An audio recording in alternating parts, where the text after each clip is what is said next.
Okay. Hey guys, this is Amanda with the Roanoke Regional Small Business Development Center. I'm the director here. We have a great team of advisors that help you with your business. And today I have Lydeana here with us with Floyd County. She's the Community and Economic Development Director there. And the reason I asked her to come on last minute, quite frankly, thank you, Lydeana, is because they have a new small business grant program called Floyd Rises. And I want her to talk about it so that you guys can get in on the scoop. And if you need help right now, financial assistance right now, this might be an opportunity for you. So let's take a minute to learn about it. Lydeana, tell us what the Floyd Rises program is. Well, first of all, RISES stands for Resilience Initiative for Small Employers. So that pretty much says what we're trying to do in this very difficult time. We're trying to focus some of the Floyd County CARES dollars, the federal dollars that came through the state to local governments, and our governing board was very intent on trying to help small businesses because we say it often. It's become kind of glib, but small businesses really and truly are the lifeline, especially in rural communities and small towns. So that's what we're focused on. Is it's a small grant program to help employers, small business employers, through this very difficult time. So how many, we talk about small businesses and employees they might have, how many employees do you need to have to qualify for this specific grant? You only need to have a half of a full-time employee, so a 20-hour-a-week staff person or employee would qualify for you for this, and all the way up to a company with 50 full-time equivalent employees. So anywhere in that range. We know that 98% of our local businesses fall in that range. So this is going to serve the vast majority of our business establishments in the community. I love it and so needed. So it needs to be you as the owner plus at least a part-time employee. That's correct. And probably to make clear, just to make sure we all understand, it's not a contract employee, it's an actual employee that's on payroll. Right. So if it's somebody you issue a 1099 to, they would not count as an employee. It would be somebody that you're paying actual salary or wages to. So you would be, doing withholding taxes and that kind of thing. So someone in that category. Got it. And like you said, like 98% of the businesses in Floyd fit under that category. And we know so many are struggling right now, even though they've had access to loans and other grant programs. They've all had timelines attached to them and stringent requirements. And although many of them have taken advantage of it, there's still a need. We still have this reopening period. It's going to take a while for our economy to adjust and for their revenues to come back. So I can't imagine that this is not helping anyone, right? So if a small business wants to apply and they know they need the funds, first let's talk about how much money is available. Yes, the board allocated $250,000 for now, which I know in the grand scheme of things isn't a huge amount of money, but it's something. And so we have that available for businesses. The amount that they can apply for will be dependent on those full-time equivalent employees that they have. And so we ask businesses to put that number in the application, the number of full-time equivalents that they have. For any business with 20 or fewer, they will be eligible for up to $500 per FTE or full-time equivalent employee. If you have more than 20, between that 20 and 50 range, everybody above 20 will be roughly $333 each, so slightly less. But the first 20 employees for everyone would be approximately $500 for an FTE. Wow, that is fantastic. And this is a grant, so it's not money that has to be repaid. Is that correct? That's correct. And you mentioned the federal programs that have happened, and we've watched all that very closely, and like you have tried to work with businesses, and we had some opportunity to kind of learn from that. And so what we're trying to do is a couple of things. First of all, there are fewer restrictions on what the money can be spent on. So it can be spent for payroll, but it can also be spent for mortgage, it can be spent for utilities, for rents. It can be spent for marketing, for any technology that you've needed to kind of upgrade your business model or change your business model. As you know, we've seen many people trying to focus more on online sales, which we really encourage, as well as retail and restaurants having to go to different models of curbside orders or service that way. So it's pretty broad. The other thing that we've very intentionally done is, rather than businesses having to spend even more to get this reimbursed from us, it is a reimbursement grant, but instead of them having to spend more money to get to this, any qualified expenses that they've had going back to March 16th, they can submit, meaning that when they turn that into us in the application, we'll be able to review everything ideally in one fell swoop and be able to cut the check to them. And so since they will already have documented that they had qualified expenses, once they receive that check, they can then spend that money on whatever they need for their business going forward. So we've tried to think ahead about what would get the money out the quickest.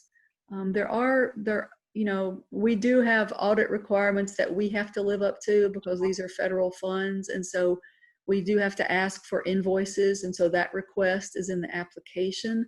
The application also asks for documentation.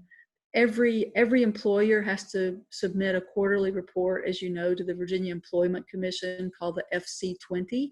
And so that's something that they've already done. They can select any quarter from 2019 and submit that to us to document the employee number that they have. That's not broken into full-time equivalent, and so we do ask the company to break it into that. But we've tried to ask for documentation that they would already have on hand and not have to create something new.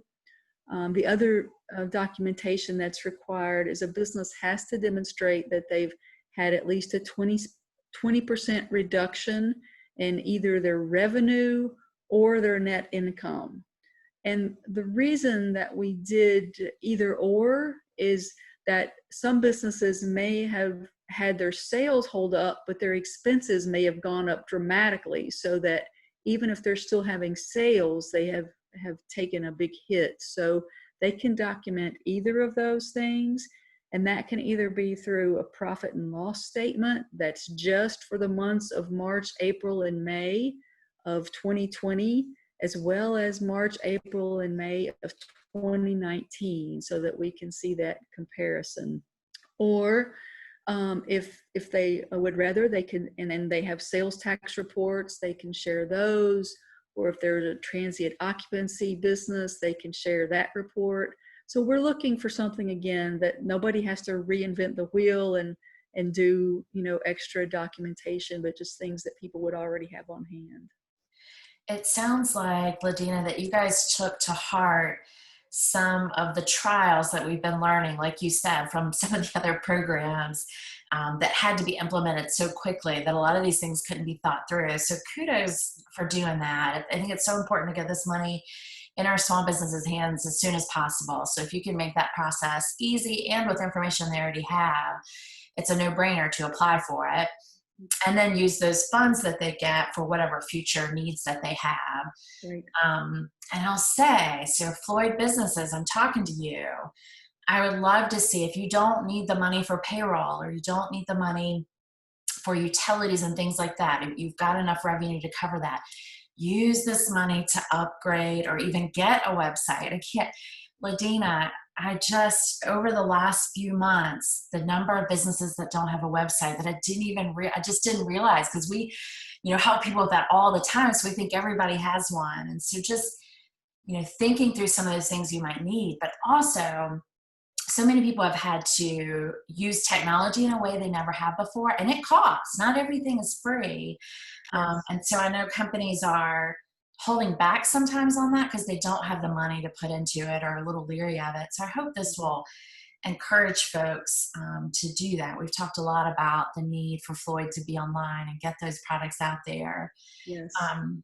I I would love that. say, Amanda, could I also add that PPE is an eligible expense as well as cleaning services, because we know that's been a big hit for businesses that have been able to stay open or reopen. So again, you can submit that as costs and then we can reimburse you.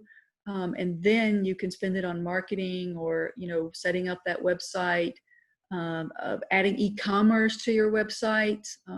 So yes, we've tried to make that flexible.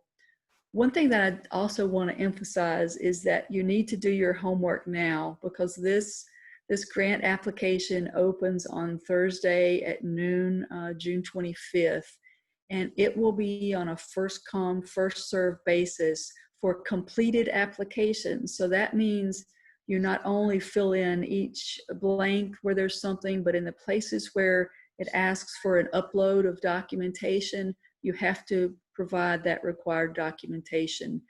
And we're not trying to be difficult by saying that. We're truly trying to have it be streamlined so we can receive everything at once and very quickly get the money out the door to businesses that we know need it very badly. I love the sound of that process. So many folks don't realize how much behind the scenes work it takes to do all this. And we're incredibly grateful for federal funding to come out and us to create these grant programs, but we didn't get money to support them, right? So we have to make the processes super, super easy on both ends so that we can get the money out quickly. So I think that's a fair ask for sure. And certainly I would just offer, if anyone has trouble doing that, technology is not all of our thing. Trust me, I'm learning every day. But the Small Business Development Center would be glad to help you. We could walk you through online, even though I've seen a lot about this program. I hadn't seen the application, but I think we could probably get through it together if you need assistance with that. So reach out to us. And Lydeana, just to go back, the PPE, thank you for doing that. So many businesses have had that extra expense that honestly they couldn't afford, and many owners are taking it out of their own pockets or having to dive into savings or other opportunities to do that, because some of the other lending options didn't cover that. So it's a huge expense that people have. Thank you for doing that. And then I wanted to reiterate, you said Thursday, June 25th at noon. That's right. That's right. We are trying to be very fair with, giving time to get the word out in many different ways. And we hope that everyone is online and has the means to do it that way. But if not, you can get a paper copy of the application at the Floyd County Administration Office. It's located at 120 West Oxford Street in Floyd. And you can also submit it the same way in paper form if you need to. We are hoping that most people will be able to do it online, but certainly understand if you can't do it that way. We do have a paper option for you, and you'll be able to pick up the application beginning at noon on Thursday the 25th. And then so let's talk about two more things before we wrap up. One, where do businesses go to get the application or to read more? Like where do we send them for that? Yes, so our economic development page is yesfloydva.org. When you get to that page, you'll see a button that says the COVID business resources. Click there, and already the guidelines for the program are there. We're trying to let everybody know exactly the pieces that they need to have ready, exactly what's eligible, what's ineligible, who's eligible and not. So all of those guidelines are already on that page. And in that guideline document is a link to the application, but the application is turned off until that day. But just so everybody can have it bookmarked and be ready and not be scrambling for it, at that moment. Preparation is key. We're learning that with all of this stuff. If you just take 5 to 10 minutes to review, I've seen the information that Lydeana and her group has put together. It's very thorough. It would take you about 5 minutes. you know, 10 at the max to really read it and understand it, get all your paperwork and documentation together so that when June 25th comes noon, that afternoon, you've got all your stuff and you just have to worry about the technology piece and getting it Right. uploaded. Right. And so once they submit their application, Lydeana, how quickly do you think or anticipate you all being able to respond to that? We're going to be standing by and trying to process them as they come in. I don't want to commit to any timeline. I'll just tell you that it's the top priority for us from that date forward until we work through it. And uh, you know, we're working closely with the county administrator, with our finance department, so that we will be all set to cut checks as quickly as we can. We do anticipate cutting paper checks rather than doing electronic transfer. So that will be a little bit different for some people. And we haven't exactly thought through the quickest way that we're going to get those out to people. But yes, but we will do our best to be on top of that and get it out as soon as possible. One thing that I also want to mention, Amanda, is that we also have an FAQ document on that same page that I gave you, the yesfloydva.org site under the COVID-19 business resources. So as questions arise, like the one you just asked me, and it just occurred to me that I don't know how we're going to get the checks out, we will be thinking through those things as they arise and posting that there. So, and from that initial guideline document that I shared with you, that you then shared out with folks, we've had a couple of clarifications to that, so people can find the most up-to-date on that website, as well as the FAQs will be updated as they, as new questions and answers arise. Perfect. I will make sure when we share this video that I link to your page, the Yes Great. Floyd Virginia, and put some instructions in there so that people, if they're watching this from Floyd, you'll be able to go directly to it. It sounds like you guys have done a lot of thought, and just like everything else, we're all learning together. So, when I saw your documentation, I thought, wow, you guys have put a lot of thought into this. So thank you for that. And I think everyone can be gracious with things that pop up and we have to figure out. They have been thus far. We appreciate that. We're trying our best, but you never can think of everything. Sure. Wow. And you guys, you're a small staff to Yes. handle all of this. So Yes. we appreciate you for sure. Well, Lydeana, is there anything else that you want people to know before we hop off here?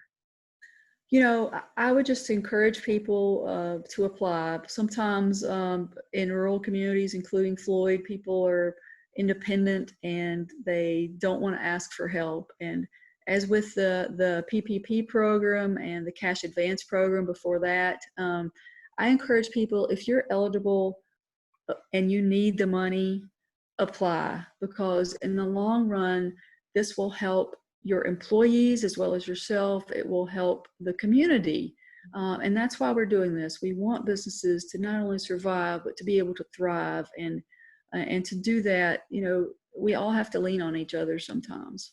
Absolutely. I love that message, Lydeana. Thank you for saying that. And I will close with mentioning that we did receive news this week that the SBA, the Small Business Administration, Economic Injury Disaster Loan, which some people call EIDL or EIDL, has reopened to small businesses. It was closed for a period of time and only agricultural businesses could apply, but now it's been reopened.